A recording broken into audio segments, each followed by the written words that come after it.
పాపము, అశాంతి, భయం, దిగులు, శ్రమ, వేదన, దొంగతనం, వ్యభిచారం, వ్యాధి, హత్యలు, త్రాగుడు, ఉగ్రవాదం, భయంకర సంఘటనలు, మరణం, నరకం.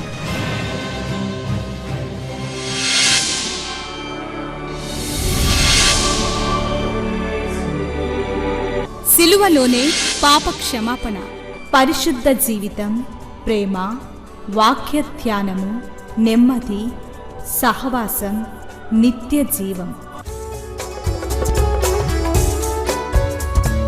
శాంతి సోపానాలు, ఇవి శాంతి ప్రదాత బోధలు. చీకటిలో ఉన్న ప్రజలకు గొప్ప వెలుగు కలుగుటకు, చీకటిలో ఉన్న ప్రజలకు గొప్ప వెలుగు కలుగుటకు, చీకటి నుండి వెలుగునకు నడిపించే సోపానాలు. శాంతి సోపానాలు కార్యక్రమానికి మిమ్మల్ని ప్రేమతో ఆహ్వానిస్తూ ఉన్నాను. ఈ వర్తమానాలు మీ జీవితంలో చెరగని ముద్ర ఒకటి వేయాలని, ఈ రోజుల్లో ప్రభు యొక్క శిలువ మరణాన్ని గూర్చిన ధ్యానాల్లో ఒక ధ్యానమైన ఈ ప్రత్యేకమైన అంశం మనల్ని ఎంతగానో ఆలోచింపచేయాలనేది నా యొక్క కోరిక. ఇవి అంత్య దినాలు. ఏ క్షణం దేవుని రాకడ వస్తుందో అని ఆనందంతో అత్యాశతో భక్తులు ఎదురు చూస్తూ ఉన్న దినాలు. ఒకవైపు క్రైస్తవులు దారుణమైన చిత్రహింసలకు గురవుతున్న దినాలు. ప్రపంచ వ్యాప్తంగా కొన్ని కోట్ల మంది చిత్రహింసలో ఉన్న సమయం ఇది. కాబట్టి వచ్చేవాడు ఆలస్యం చేయకుండా వస్తారని, సంఘం యొక్క మూలుగు ఆయన వింటారని భక్తులందరూ నిరీక్షిస్తున్నట్లుగా నేను కూడా నిరీక్షిస్తూ ఉన్నాను. మన అంశం మన ప్రియుడైన యేసు మనల్ని పరిమళ వాసనగా చేయడం. ఆయన ఈ లోకమంతటికి ఒక పరిమళ వాసనగా, పాపపు దుర్గంధంతో నిండిన ఈ లోకంలో తన్ను తాను పరిమళ వాసనగా చేసుకున్నారు.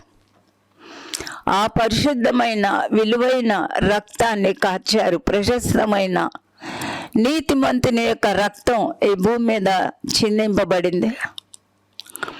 ఈ లోకంలో ఎవరు చనిపోయినా, ఒకవేళ హత్యలు చేయబడిన, యాక్సిడెంట్ల పాలై రక్తం చిందిన, అన్నీ కూడా పాపపు రక్తానికి సంబంధించినవే కదూ. ఎవరిది కూడా పరిశుద్ధమైన రక్తం కాదు.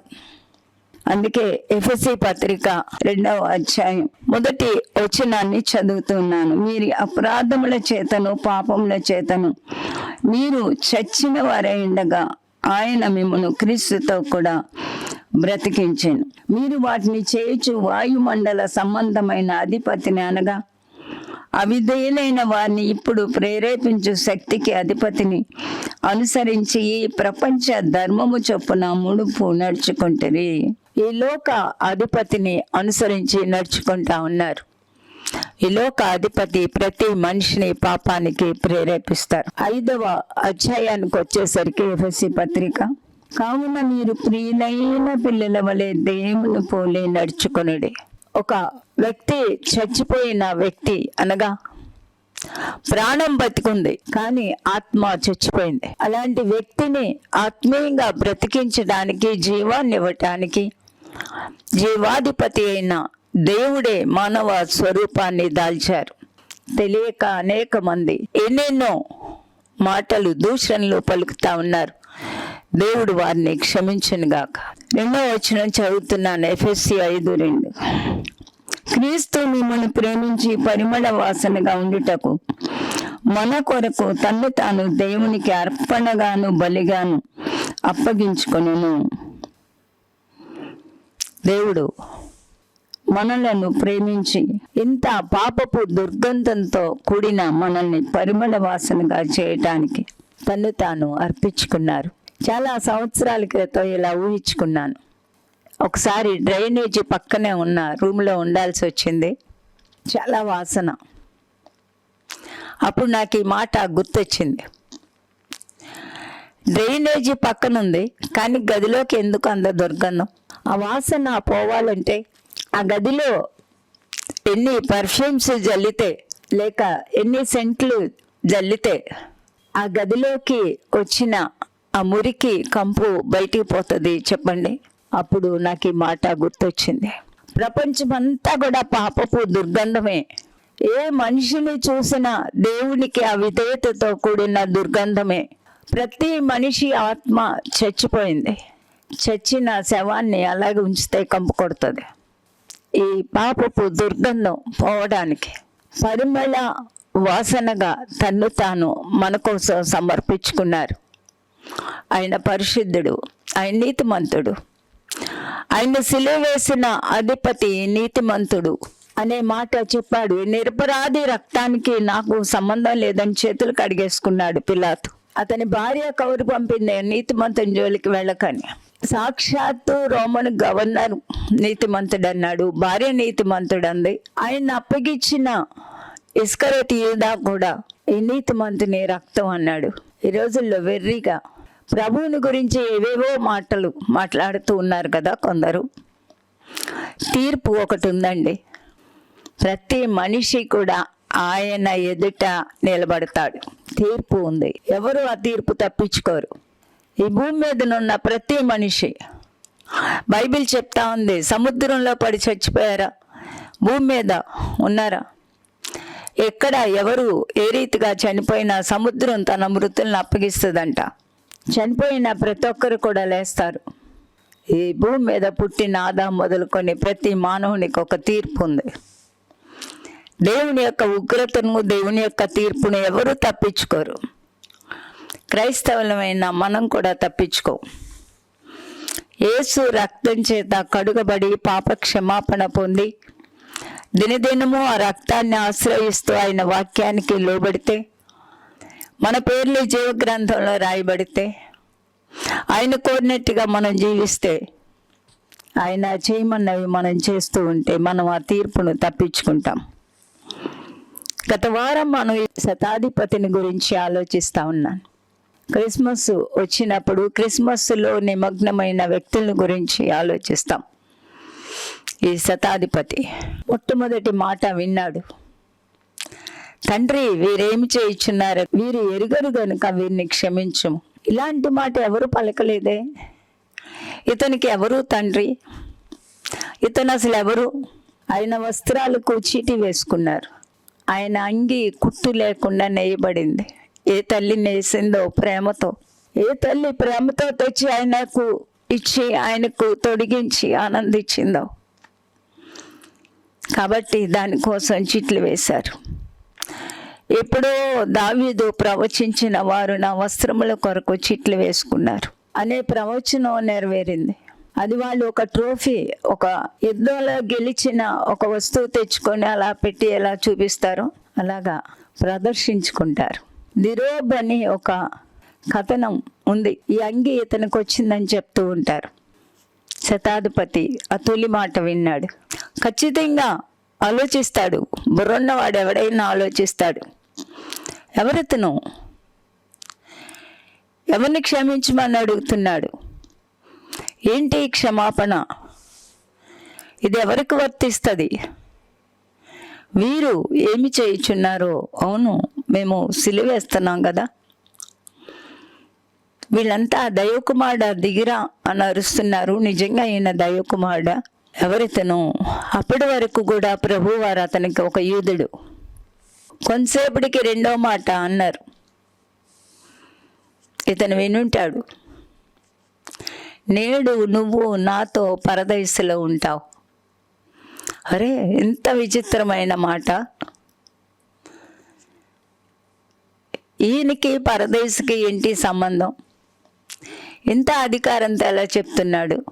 ఈ మాటలు మీరు ఎప్పుడైనా ఆలోచించారో లేదో తెలియదు, కానీ దయచేసి ఆలోచించమని మనవి చేస్తున్నాను. ఈ మాట మన జీవితంలో ఎప్పుడైనా మన పాపాలకు పశ్చాత్తాపడినప్పుడు, దేవుని యొక్క పాప క్షమాపణ మనకు వినబడినప్పుడు, నేను ఒకరోజు ఆయనతో పరదేశంలో ఉంటాను అన్న నమ్మకం మనకుందా? నీకుందా? ఒకరోజు ఆయన నన్ను చేయి పట్టుకొని తీసుకెళ్తారు. ఆయన నా పాపాలు క్షమించారు. ఒకరోజు ఆ నిత్యత్వంలోకి వెళ్తాను. కోట్ల కొలది దేవదూతలను చూస్తాను, పరిశుద్ధుల్ని చూస్తాను, మనకు తెలిసిన వాళ్ళని అక్కడ చూస్తాం, మన కుటుంబీకులు మన బంధువులు అక్కడికి వెళ్ళింటే అక్కడ చూస్తాం, కలుసుకుంటాం. అప్పుడప్పుడు ఆలోచిస్తూ అనుకుంటాను, ఇస్కరియోతు యూదా, ద్రోహి అగు యూదా పరిశుద్ధుల్ని, తనతోటి అపోస్తల్ని పరలోకంలో చూస్తూ ఎంత విలువిల్లాడిపోతున్నాడో. బ్రతికున్న మనకు ఇంకా కాలం సమయం ఉందండి. నా మొర, నా వేదన ఏంటంటే, ఏదో ఆచారబద్ధంగా క్రిస్మస్లు, ఈస్టర్ పండుగలు చెయ్యకండి, అయిపోయింది ఆ టైం. ఆలోచించండి. మారు మనసు పొందామా? మారు మనసుకు తగిన ఫలాలు ఫలిస్తున్నామా? దేవుని ఇష్ట ప్రకారమైన భక్తి చేస్తున్నామా, లేకపోతే మనకు తోచిన భక్తి చేస్తున్నామా? చాలా తీవ్రంగా ఆలోచించవలసిన సమయం వచ్చేసింది. ఎక్కడ చూసినా భయంకరమైన పరిస్థితులు, యుద్ధాలు. మీరు యుద్ధములను గూర్చి, యుద్ధ సమాచారములను గూర్చి వింటారు. అంతే దినాల్లో అన్నారు. భూకంపాలు, సునామీలు. ఎవరిస్తారు వీటికి వివరణ? తుఫాను వస్తుందని హెచ్చరికలు చేస్తారంతే. తుఫాను రాకుండా మనుషులు చావకుండా చేయగలరా? చేయలేరు. అది సృష్టికర్తకే సాధ్యం. ఎంత నిదానంగా, ఎంత ప్రశాంతంగా, ఘోరమైన హింస భరిస్తూ ఈయనెవరు మానవాతీతుడా అనిపించేలాగా లేదా ఆ సిలువ మరణం? ఆ తల్లి ఎంతమంది ఆమెను, ఆమె రా తల్లి, మరీకెంత ధైర్యం, ఎంత ప్రేమ. ఆయన్ని కని పెంచింది దేవదూత ప్రత్యక్షత. దేవదూత చెప్పిన మాటలు ఎప్పుడూ ఆమె చెవిలో రింగుమంటూనే ఉండుంటాయి. ఆయన తన ప్రజలను తానే రక్షించును గనుక ఆయనకు యేసు అనే పేరు పెట్టండి. ఇదా ఎందుక నా కడుపును పుట్టావు నాయన?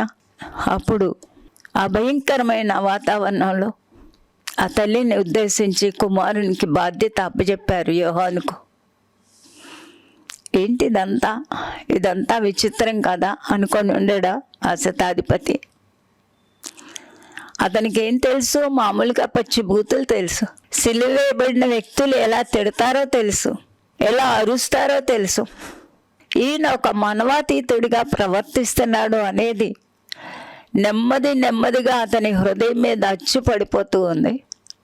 4వ మాట, నా దేవా నా దేవా నన్నేలా చెయ్యి విడిచావు. ఏలీ ఏలీ లామా సబక్తాని. యూదులు అనుకున్నారు ఏలియాని పిలుస్తున్నాడు కాబోలని. దాహానికి తెచ్చారు. ఒక స్పాంజి ముంచి పెదాలకు అంటించారు. అదేది కాదు, నాకు దాహం అన్నారు. ఆ తర్వాత ఏమన్నారు? సమాప్తమైంది అన్నారు. ఒక్కొక్క మాట ప్రభువారు పలుకుతూ ఉంటే నేను ఆలోచిస్తూ ఉంటాను, ఈ శతాధిపతి ఏమనుకుంటా ఉండి ఉంటాడు, సైనికులు ఏమనుకుంటా ఉండి ఉంటాడు, అక్కడ నిలబడిన యూదులు ఏమనుకుంటూ ఉన్నారు, ఈరోజు సిలువ ధ్యానాలు చేసే క్రైస్తవులు ఏమనుకుంటున్నారు. ఇది ఒక ఆచారమా? కాదు. సిలువ మరణం. ఆ మరణపు వేదనలో మన వేదన కూడా కలవాలి. నేను క్రీస్తుతో పాటు సిలువేయబడి ఉన్నాను అన్నాడు కదా పౌలు. మాటలతో కాదు, మన పాపాలకు, నేను అనే అహానికి, మన గుర్తింపు అన్నీ సిలువేయబడాలండి. అలా సిలువేయబడకుండా నువ్వెన్ని మంచి శుక్రవారాలు ఆచరించిన వ్యర్థమే. చివరికి ఏమన్నారు మన ప్రభువారు? తండ్రి మీ చేతికి నా ఆత్మను అప్పగిస్తున్నాను. నేను అంటాను, నేను ఆలోచించుకుంటాను, ఈ శతాధిపతికి మతిపోయి ఉంటుంది. అంత మాత్రమే కాదు కదా, మత్తయి సువార్తలో చాలా వివరంగా వివరించాడు. 45వ వచనం, మధ్యాహ్నం మొదలుకొని 3 గంటల వరకు ఆ దేశమంతటా చీకటి కమ్మెను. ఈ చీకటి యెరూషలేమంతా కమ్మిందో, దేశమంతటా కమ్మిందో, దేశమంతటా కమ్మినట్టుగానే చెప్తూ ఉంటారు. పిలాతు రాజమందిరంలో కూడా చీకటే. ఈ చీకటి యాజకులు కూడా అనుభవించారు. అన్నా కైపా కూడా సైనికులు పరిగెత్తి కాగడాలు వెలిగించుకొని వచ్చుంటారు. అక్కడ ఉన్న సైనికులు కాగడాలు తీసుకొని వచ్చుంటారు ఇక్కడికి. అంతా విచిత్రమైన వాతావరణం, ఎన్నడూ ఎరుగని వాతావరణం, ఒక విధమైన భయం ప్రజలందరిలో వ్యాపించి ఉంటుంది. ఈ సైన్యాధిపతి, సైనికులు, అంతేనా? 50వ వచనం, యేసు మరలా బిగ్గరగా కేక వేసి ప్రాణము విడిచెను. లూకాలా రాశాడు, తండ్రి నీ చేతికి నా ఆత్మను అప్పగిస్తున్నాను. అసలు ఈ శక్తి ఎక్కడి నుంచి వచ్చిందండి? మనం ఆలోచించొద్దా? కొంచెం జ్వరం ఒక 103 ఉంటేనే గుసగుసలాడుతారే మనుషులు. మన మనుషులు మట్టి, ఆయన దైవ కుమారుడు. రక్తం అంతా పోతూ ఉన్నా, కొరడా దెబ్బలతో ఒళ్ళంతా గాయాలైన ఆ పచ్చి మాను మీద ఆయన శరీరం కదిపితే గుచ్చుకుపోతూ ఉన్నా, ఆయన బలం ఎక్కడికి పోలేదు. ఆయన నీతిమంతుడు, పరిశుద్ధుడు. ఆయన పేరు పోయబడిన పరిమళ తైలముతో సమానం. ఆయన ఈ భూమి మీద ఒలికించిన రక్తం పాపిష్టి దుర్గంధాన్ని, మానవుల్లో ఉన్న పాపిష్టి మనస్తత్వాన్ని మార్చి ఆ మనిషిని పరిమళ తైలంగా చేస్తూ ఉంది. ఎంత దుర్మార్గుడు, ఎంత క్రూరుడు! ఎవరైనా సరే మార్చబడే వ్యక్తిగా ఉండాలి అంటే యేసు రక్తాన్ని ఆశ్రయించవలసిందే, పరిశుద్ధ రక్తాన్ని ఆశ్రయించవలసిందే. అంతేనా? ఇంకా ఏం జరిగాయి? దేవాలయపు తెర పైనుండి క్రింది వరకు 2గా చినిగెను. దేవుడు మానవుడు ఒకటయ్యారు. దేవుడి దగ్గరకు స్వేచ్ఛగా వెళ్ళవచ్చు. దేవాలయపు తెర ఒకవేళ క్రింద నుంచి చిరిగిందనుకోండి, ఆ వేషధారులు శిష్యులే అక్కడ కూర్చొని చింపుంటారు అని కూడా అనగలరు. మనిషి చించలేదండి. దేవుడికి మానవుడికి మధ్యగా ఉన్న పరిశుద్ధుడైన దేవునికి, అపవిత్రుడైన మానవునికి మధ్యలో ఉన్న పాపపు తెర మనిషి కాదు, దేవుడు చింపేశారు. నా కుమారుని విలువైన రక్తం చిందింది, ఆ రక్తంలో నుంచి నువ్వు నా దగ్గరికి రావచ్చు. దేవుడు మానవుడు ఒకటయ్యారు. ఈ శతాధిపతిని చూస్తూ ఉండండి. అలాగా భూమి వణికింది, బండలు బద్దలైపోయాయి. గొల్గోతా అనే కొండ, ఆ భూమి అంతా వణికింది. భయపడిపోయి ఉంటారు. బండలు బద్దలయ్యి ఎగిరిపోతా ఉన్నాయి. ఎంత విచిత్రమైన సన్నివేశం! ఇతను శతాధిపతి, ఇతను తన అధికారం, తన స్థానాన్ని వంచి ఎవరి మీద ఒక చెయ్యేసి అనుకోలేడు. ఆ రోబ్ అనే బుక్లో రాశాడు, ఆ భూకంపం వచ్చినప్పుడు, భూమి వణికినప్పుడు అతను ఆ సిలువ ఆ మ్రాణి మీద చెయ్యి వేశాడని. అది కథో నిజమో నాకైతే తెలియదు, కానీ అది నిజమే అంటారు. 2 రక్తపు చుక్కలు అతని మీద కూడా పడ్డాయని. ఇదంతా ఒట్టిది. ఆయన దేవుడు కాదు అని ఎలా తోసేస్తారు? ఇదేమీ కథలు కాదు, ఇది మనుషులు రాసింది కాదు. సాక్షాత్తు దేవుని ఆత్మచేత ప్రవక్తలు ప్రేరేపింపబడిన వారే రాశారు. ఈ ఉదంతమైతే శిష్యులు కన్నులారా చూచి రాశారు. నిద్రించిన అనేక మంది పరిశుద్ధుల శరీరములు లేచెను. మత్తయి సువార్త 27వ అధ్యాయం 50 నుంచి ఇవన్నీ ఉన్నాయి. 54వ వచనం గమనించండి. శతాధిపతి అతనితో కూడా యేసునకు కావలి ఉన్న వారును భూకంపమును జరిగిన కార్యములన్నిటినీ చూచి మిక్కిలి భయపడి నిజముగా ఈయన దేవుని కుమారుడని చెప్పుకొనిరి. ఆయన ఎందుకు సిలువ వేశారో తెలుసా? తాను దేవుని కుమారుడినని చెప్పాడు అని. ఆయన దేవుని కుమారుడిని ముద్ర వేశాడు. ఎవరంటే శతాధిపతి. ఈ శతాధిపతి అతనితో ఉన్న సైనికులు మిక్కిలి భయపడ్డారు. మనం అక్కడుంటే పారిపోయిందాం. పిచ్చి పిచ్చి కేకలు వేసుకుంటా ఎక్కడికి వెళ్ళాలో తెలియక ఇటు ఇటు చెల్లా చెదరైపోయి ఉంటారు ప్రజలు. ఆ తల్లి, ఆయన్ని ప్రేమించిన వాళ్ళు విచిత్రంగా జరుగుతున్నాయన్నీ కూడా చూస్తూ ఆశ్చర్యపోతూ ఉండుంటారు. ఆయన ప్రాణం విడిచారు. ఇదంతా కూడా ఏదో అలవాటుగా, ఆచారంగా ఏ క్రైస్తవుడు ఆచరించకూడదు. ఆ శిలువ మరణం మనకు అర్థమైందా? ఆయన పేరు ఈ భూమి మీద పోయబడిన పరిమళ తైలముతో సమానం. పోయిన వారం చెప్పినట్టుగా ఒక్కొక్కడి పేరు వెనుక వాడు చేసిన క్రియలు వస్తూ ఉంటాయి. పోయిన వారం చెప్పింది మళ్ళీ జ్ఞాపకం చేస్తూ ఉన్నాను. స్వాతంత్రం సమరయోధులు, ఫిలాసఫర్స్ ఇలా అనుకున్నప్పుడు ఫేమస్ డాక్టర్స్ ఎక్కడ జబ్బు బాగైపోయినా రాయవెల్లూరు వెళ్ళండి అంటారు. అక్కడ ఒక తల్లి స్థాపించిన హాస్పిటల్ ఐడా స్కడ్డర్ డాక్టర్ గారు. అలాగా తొలి బాంబు ఎక్కడేశారు? బాంబు చేసింది ఎవరు? ఇలాగా ప్రతి ఒక్కరికి ఒక పేరుంటుంది. హిట్లర్ 60 లక్షల మంది యూదుల్ని చంపినవాడు. 1 కోటి పైన మనుషుల్ని చావటానికి కారకుడు. 2వ ప్రపంచ యుద్ధానికి కారకుడు. ఇలా చెప్పుకుంటే చాలా ఉన్నాయి కదండి.